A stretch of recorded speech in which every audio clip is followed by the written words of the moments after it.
रावण भगवान शिव का बहुत बड़ा भक्त था, तो वह इतना पापी कैसे हो गया कि भगवान विष्णु को रावण को मरने के लिए अवतार लेना पड़ा। जय श्री राम। भाइयों और बहनों, आज हम आपको रावण के जीवन से जुड़ी एक ऐसी अनसुनी कथा सुनाने जा रहे हैं जो शायद कम ही लोग जानते हैं। अक्सर हम सुनते हैं कि रावण का अंत सीता माता के अपहरण के कारण हुआ, परंतु मूल रहस्य कुछ और ही है। दोस्तों, वैसे तो रावण लंका का महान राजा था, जिसे दशानन कहा जाता था क्योंकि उसके 10 सिर थे।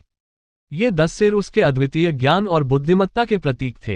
रावण ने वेद, पुराण, आयुर्वेद, ज्योतिष और शास्त्रों का गहन अध्ययन किया था। वह महान शिव भक्त था और भगवान शिव के प्रति उसकी भक्ति अटूट थी।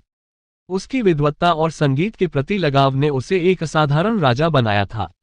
लेकिन क्या आप जानते हैं कि रावण के पतन और वंश के नाश की असली वजह 5 भयंकर श्राप थे? आइए जानते हैं इन श्रापों की पूरी कहानी। पहला है नल कुबेर का श्राप। दोस्तों, नल कुबेर का श्राप रावण के जीवन का सबसे महत्वपूर्ण श्रापों में से एक है। ये श्राप रावण के पतन का मुख्य कारण बना और अंततः उसकी मृत्यु का भी। रावण लंका का राजा और बहुत बलशाली होने के साथ साथ एक महान विद्वान था। उसकी शक्ति के कारण वह खुद को अजेय मानने लगा था। उसकी शक्ति और घमंड के कारण ही उसने कई बार देवताओं और ऋषियों का अपमान किया। रावण की विजय यात्रा के दौरान उसने न केवल पृथ्वी बल्कि स्वर्गलोक तक पर विजय प्राप्त की। इसी घमंड और अहंकार में उसने कई अनैतिक कार्य किए, जिनमें से एक था रंभा का अपमान, जिसने उसके जीवन में एक बड़ा श्राप ला दिया। रावण के सौतेले भाई कुबेर के पुत्र का नाम नल कुबेर था। नल कुबेर देवताओं के कोषाध्यक्ष थे और उनके पास अपार धन संपदा थी। रंभा, जो स्वर्ग की एक सुंदर अप्सरा थी, नल कुबेर की पत्नी या उनसे प्रेम करने वाली मानी जाती थी। वह स्वर्ग की सुंदरियों में से एक थी और उसकी सुंदरता का वर्णन देवताओं और गंधर्वों में खूब होता था। एक दिन जब रंभा स्वर्ग से नल कुबेर से मिलने जा रही थी, तो रावण ने उसे देखा। उसकी अपार सुंदरता देखकर रावण उसकी ओर आकर्षित हो गया और उसने अपनी दुष्ट मानसिकता का परिचय देते हुए उसका रास्ता रोक लिया। रंभा ने रावण को रोकते हुए कहा, हे रावण, मैं नल कुबेर की पत्नी समान हूं और आप मेरे ससुर हैं। कृपया इस रिश्ते का आदर करें और मुझे जाने दें। लेकिन रावण ने उसकी बातों को नजरअंदाज कर दिया और अपने दुष्कर्म का प्रयास किया। रंभा असहाय थी और रावण के इस दुर्व्यवहार से अत्यंत आहत हुई। जब नल कुबेर को इस घटना का पता चला तो वह अत्यंत क्रोधित हुए। उन्होंने तुरंत रावण को श्राप दिया। श्राप देते हुए नल कुबेर ने कहा, हे रावण, तुमने मेरे साथ अन्याय किया है, इसलिए मैं तुम्हें श्राप देता हूं कि आज के बाद तुम किसी भी स्त्री को उसकी इच्छा के विरुद्ध स्पर्श नहीं कर पाओगे। अगर तुमने ऐसा किया तो तुम्हारा शीघ्र ही सर्वनाश हो जाएगा। तुम्हारी मृत्यु निश्चित होगी। ये श्राप रावण के लिए अत्यंत भयंकर था, क्योंकि उसका अत्याचार और वासना पर नियंत्रण न था। लेकिन इस श्राप ने उसकी इच्छाओं पर अंकुश लगा दिया और उसे बहुत बड़ा डर दे दिया। नल कुबेर का ये श्राप रावण के जीवन में एक बड़ा मोड़ लेकर आया। जब रावण ने सीता का अपहरण किया तो वह इस श्राप से भली भांति परिचित था। उसने सीता का अपहरण तो कर लिया, लेकिन इस श्राप के कारण वह कभी भी उन्हें स्पर्श नहीं कर सका। वह भयभीत था कि अगर उसने सीता माता को स्पर्श किया तो वह तुरंत मर जाएगा। यही कारण था कि रावण ने सीता माता को लंका में अशोक वाटिका में रखा और उनकी ओर से हमेशा दूरी बनाए रखी। दूसरा है ऋषि पुण्यक का श्राप। रावण एक बार अपने घमंड में आकर एक जंगल में विचरण कर रहा था। वहां उसने पुण्यक ऋषि के आश्रम में जाकर उसे तहस नहस कर दिया। ऋषि पुण्यक ने रावण को श्राप दिया कि उसका अहंकार और अत्याचार उसे और उसके वंश को नष्ट कर देगा। ये श्राप भी रावण के विनाश का कारण बना। तीसरा है नंदी का श्राप। रावण के विनाश की कहानी। रावण, जो शिव का परम भक्त था, एक बार भगवान शिव से मिलने कैलाश पर्वत पहुंचा। लेकिन भगवान शिव उस समय समाधि में थे और उनके वाहन नंदी उनके द्वारपाल के रूप में खड़े थे। रावण ने जब शिव से मिलने की जिद की तो नंदी ने उसे रोका और कहा कि भगवान शिव अभी ध्यान में है और किसी से नहीं मिल सकते। रावण अपने अहंकार में भरकर बहुत क्रोधित हो गया। उसने नंदी का अपमान करते हुए कहा, तुम्हारा रूप तो केवल एक वानर का है, तुम मुझे क्या रोक सकते हो। ये सुनकर नंदी बहुत दुखी हुए और उन्होंने रावण को श्राप दिया, तुम्हारे इसी अहंकार का परिणाम एक दिन वानरों के कारण ही होगा।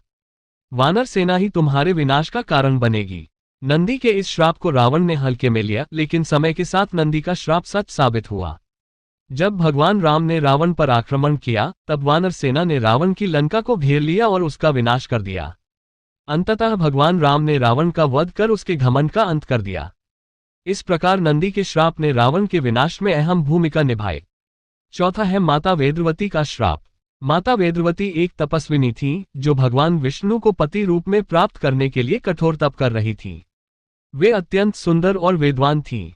एक बार जब रावण उनकी तपस्या स्थल से गुजर रहा था तो उसने उनकी सुंदरता पर मोहित होकर उनका अपहरण करने का प्रयास किया। रावण ने माता वेदवती से कहा, तुम जैसी सुंदर स्त्री के योग्य मैं हूं, तुम्हें मेरा साथ स्वीकार करना चाहिए। माता वेदवती ने रावण की इस अपमानजनक बात का कड़ा विरोध किया और उसे सावधान किया कि वह उन्हें छूने की भूल न करे। लेकिन अहंकारी रावण ने उनकी चेतावनी को नजरअंदाज कर दिया और उनके बालों को पकड़ लिया।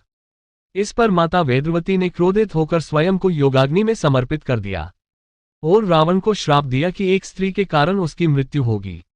यही श्राप सीता माता के रूप में सत्य हुआ, जिन्होंने रावण के वध का कारण बनकर उसका अंत सुनिश्चित किया। पांचवा है राजा अनरण्य का श्राप, रावण के अंत की भविष्यवाणी। प्राचीन काल में इक्ष्वाकु वंश के एक महान राजा थे जिनका नाम राजा अनरण्य था। वे अत्यंत पराक्रमी, धर्मनिष्ठ और प्रजा का भला करने वाले शासक थे। एक समय राक्षसों के राजा रावण ने पूरी धरती पर अपना आतंक फैला रखा था। उसने अनेक राजाओं को पराजित कर उनके राज्य पर अधिकार कर लिया था। रावण एक बार राजा अनरण्य के राज्य में भी आया और उन्हें युद्ध के लिए ललकारा। राजा अनरण्य ने रावण के आह्वान को स्वीकार किया और उसके खिलाफ युद्ध करने का निश्चय किया। दोनों के बीच भयंकर युद्ध हुआ, लेकिन रावण की मायावी शक्तियों के सामने राजा अनरण्य हार गए। युद्ध में पराजित होने के बाद जब राजा अनरण्य मृत्यु के निकट थे तो उन्होंने रावण को श्राप दिया, हे रावण, मैंने तुम्हारे हाथों पराजय स्वीकार की है, लेकिन याद रखना, मेरे वंश में जन्म लेने वाला एक राजा ही तुम्हारा अंत करेगा। तुम्हारा विनाश निश्चित है। तुम चाहे कितनी भी शक्तियों का प्रयोग कर लो, अंत में तुम्हारा नाश मेरे ही वंशज राम के हाथों होगा। ये श्राप भविष्यवाणी के रूप में सच साबित हुआ जब भगवान राम, जो राजा अनरण्य के ही वंशज थे, ने रावण का वध किया और उसकी दुष्टता का अंत किया। रावण का पतन, इन श्रापों की परिणति। इन 5 श्रापों के कारण रावण का अंत निश्चित हो गया था। सीता का अपहरण रावण की अहंकार की चरम सीमा थी, लेकिन उसके पतन की असली जड़ें इन श्रापों में थीं। अंततः भगवान राम ने उसका वध कर उसे उसके पापों से मुक्त किया, लेकिन उसके साथ ही उसके वंश का भी नाश हो गया। उसकी लंका जलकर राख हो गई और उसका साम्राज्य खत्म हो गया। तो दोस्तों, रावण का जीवन हमें ये सिखाता है कि चाहे कोई कितना भी ज्ञानी और बलशाली क्यों न हो, अगर वह अधर्म और अहंकार के मार्ग पर चलेगा तो उसे अपने कर्मों का फल भुगतना ही पड़ेगा। भगवान राम का संदेश है कि धर्म, विनम्रता और सत्य की जीत हमेशा होती है।